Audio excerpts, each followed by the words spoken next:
made in terms of up the standings and what's happened over the last 17 or so games. What have you seen from the club that's different from when, after you lost to Columbus, you were below 500? Well, I think we've got healthier, playing better in all three zones, and I think last night was a good indication of that.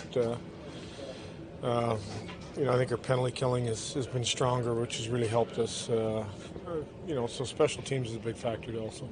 I know you've discussed it. Can you give a little more detail of what's happening on the PK? Is it just more pressure and forcing other teams out of their rhythm on their power play? I think some is less mistakes. We're getting the clears when we need to get them, so we're spending less time in our own end.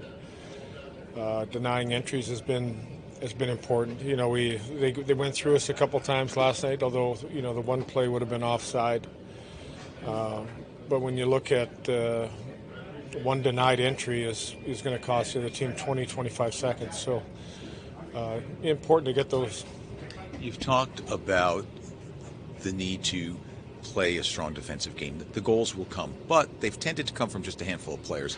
What does 6-6 last night mean for this team, and what are the implications? Well, we've spent a lot of time talking about our play in the offensive zone, and we're trying to improve that. We're trying to get more pucks, more attempts. Inside, when we're inside taking the attempts, I thought we were better. It's something that we took a look at again this morning in the morning meeting, and something we're going to continue to work on. It looked like Curtis was close yesterday, but he didn't play. Will he be in the lineup tonight? Yeah, we don't know for sure. Just weighing the extra days off. He was close yesterday, and does 3 extra days, almost 3 extra days, get him in a lot better place, or do you put him in when he's maybe not quite 100%?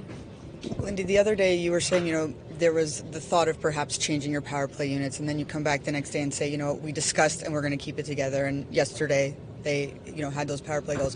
What were those things that you saw that encouraged you to keep everyone together?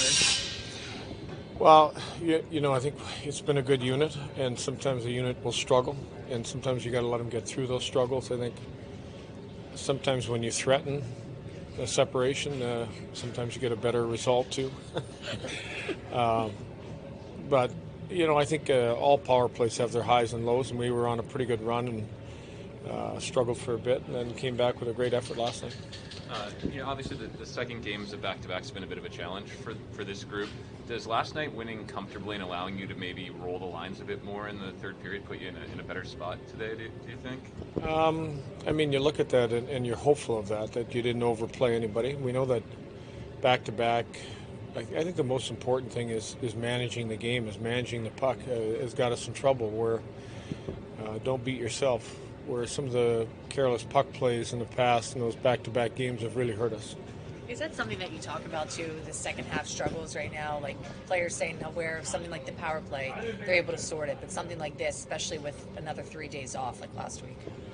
Well, we talked a lot about, we didn't really talk about back-to-back, we just talked a lot about what would look like a good game tonight and what we need to do, and some of that includes what I've just spoken, the puck management part, making sure it's a 200-foot game where, if you looked at last night, we were diligent about not putting pucks in the middle of the ice and fueling the other team's offense. And it's a winning recipe if, we consistently do that.